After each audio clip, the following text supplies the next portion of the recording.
राजकीय, सामाजिक, आध्यात्मिक, शैक्षणिक, शेतीविषयक बातम्यांसाठी आदर्श भारत माझा सदैव न्याय हक्कासाठी आपल्यासोबत. पंचायत समिती असेल, जिल्हा परिषद असेल, या ठिकाणी निवडणुकाचा अंतिम टप्पा 5 दिवस या ठिकाणी प्रचाराचा राहिला आहे. एकूणच कशा प्रकारचा प्रचार आत्मारामजी भस्मा असतील किंवा भूपेंद्र पाटील यांचा भाजप महायुतीच्या माध्यमातून कशा प्रकारचा प्रतिसाद जनतेचा मिळतोय आणि या ठिकाणी कशा प्रकारचा निधी या मागील काळात आला आणि भविष्यात कशा प्रकारचा भाजपच्या माध्यमातून किंवा महायुतीच्या माध्यमातून विकासाची रणनीती असेल, काय जनतेला आश्वासित कराल?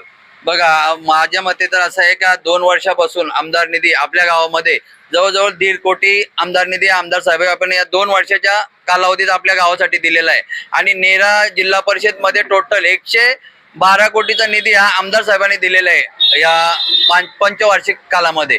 तर मी गाववाल्यांना असा आमच्या आश्वासित करतो का भारतीय जनता पार्टीने मजबूत राहा आणि जर गावाचा विकास करायचा असेल तर भारतीय जनता पार्टीच करू शकतो. आमदार साहेबांच्या माध्यमातून जी कामं झालीत गावामध्ये ती कामं भरपूर झालेली आहेत आणि याच्या पुढे पण होतील. पंचवार्षिक आमची ग्रामपंचायतचं इलेक्शन आहे, त्याच्यामध्ये पण जर आमच्या हातात ग्रामपंचायत आली तर अजून 1.5 कोटीचा निधी आहे तो 150 कोटीचा कसा नेतील हे आमदार साहेबच नेऊ शकतात. बाकी विरोधक नेऊ शकत नाही, कारण का त्यांच्याकडे आज जिल्हा परिषद त्यांच्या ताब्यात होती. काय कामं केली जिल्हा परिषद माध्यमातून? 0. जलजीवन मिशन मधनं आज 5 कोटीचं काम हा आदई नेवाली ग्रामपंचायतसाठी नरेंद्र मोदी साहेब आपल्याला दिलेला आहे. त्याचा टाकीचं काम चालू आहे, पण जिल्हा परिषदने काय स्वतःचा निधी दिलेला नाही.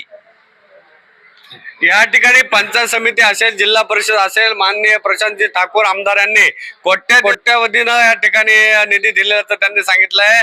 एकूणच आपण घरोघरी प्रचारासाठी गेलात, कशा प्रकारचा प्रचार राहिला आणि आज शेवटचा दिवस रॅलीच्या माध्यमातून कशा प्रकारचं नियोजन आहे, घरोघरचं आणि रॅलीच्या माध्यमातून कशा प्रकारचा प्रचार राहिला? बघा, रॅली जी आम्ही काढली होती त्या रॅलीला मला वाटतं 150 ते 200 बाईक आमच्या गावातून निघल्या होत्या या बाईक रॅलीला. आणि घरोघरी जाऊन आम्ही लोकांना समजवतो का बाबा कमला समोरील बटन दाबून आमचे 2 उमेदवार आहेत, दोन्ही उमेदवारांना विजय करा.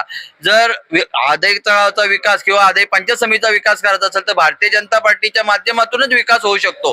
बाकी जे लोक आहेत विरोधक त्यांच्या हातात काही नाही. मग आम्ही जर आज निवडून दिला तो उद्या काय बोलेल ते पण लोक असे बोलतात का माझ्या हातात सत्ता नाही, म्हणून ज्याच्या हातात सत्ता त्याला निवडून द्या. या ठिकाणी जनतेला विकास हवा असेल तर भारतीय जनता पार्टीला निवडून देण्याचं आवाहन त्यांनी या ठिकाणी केलं आहे. आपल्यासोबत जोडले जगदीश शेळके.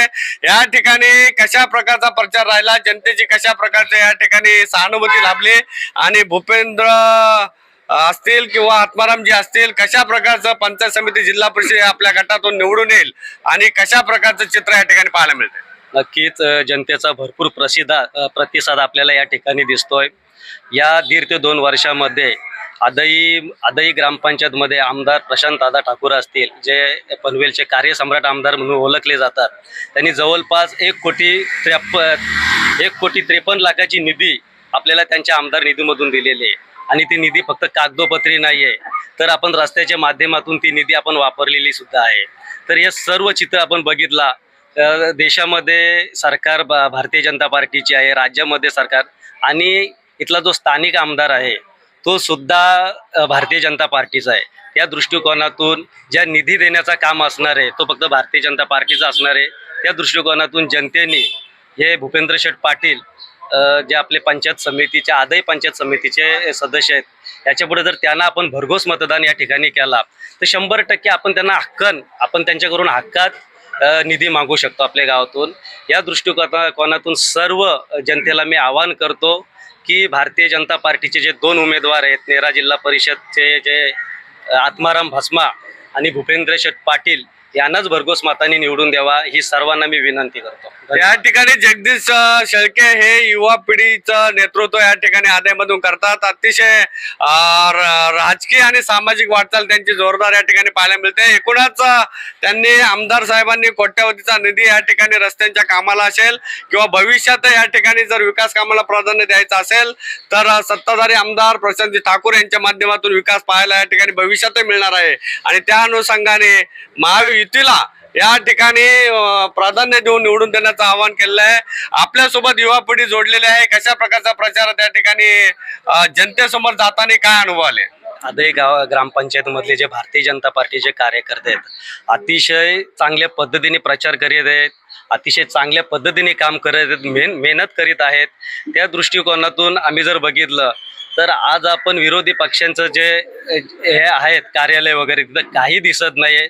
जे आहे ते आमच्या भारतीय जनता पार्टीच्या जे कार्यालय तिथेच जास्त पब्लिक दिसत आहे. असं का होतं? का तर भारतीय जनता पार्टीच्या माध्यमातून या आदयमध्ये कामं झालेली आहेत आणि भारतीय जनता पार्टीचे जे कार्यकर्ते त्यांनी मेहनत करून या आदयमध्ये निधी आणलेले आहे. त्या दृष्टिकोनातून मला असं वाटतो की भारतीय जनता पार्टीचाच विजय या आदयमधून होईल आणि या आदय पंचायत समितीमधून होईल. या ठिकाणी भारतीय जनता पार्टीचाच विजय या ठिकाणी होईल असं ते भाकीत त्यांनी केलं आणि एकूणच भारतीय जनता पार्टीचं बूथ नियोजन या ठिकाणी अतिशय सुव्यवस्थापन पाहायला मिळते. आजपासूनच या ठिकाणी प्रत्येक घरोघरी चिन्ह आणि मतदानाचा यादी या ठिकाणी तपासणी करून प्रत्येकाच्या घरोघरी पोहोचवण्याचं काम केलं जाते आणि यांचं सुव्यवस्थापन कशा प्रकारे कामी घेते हे पाहण्याचं त्याचं ठरेल. अण्णासाहेब आहेर, आदर्श भारत माझा आदय. भारतीय जनता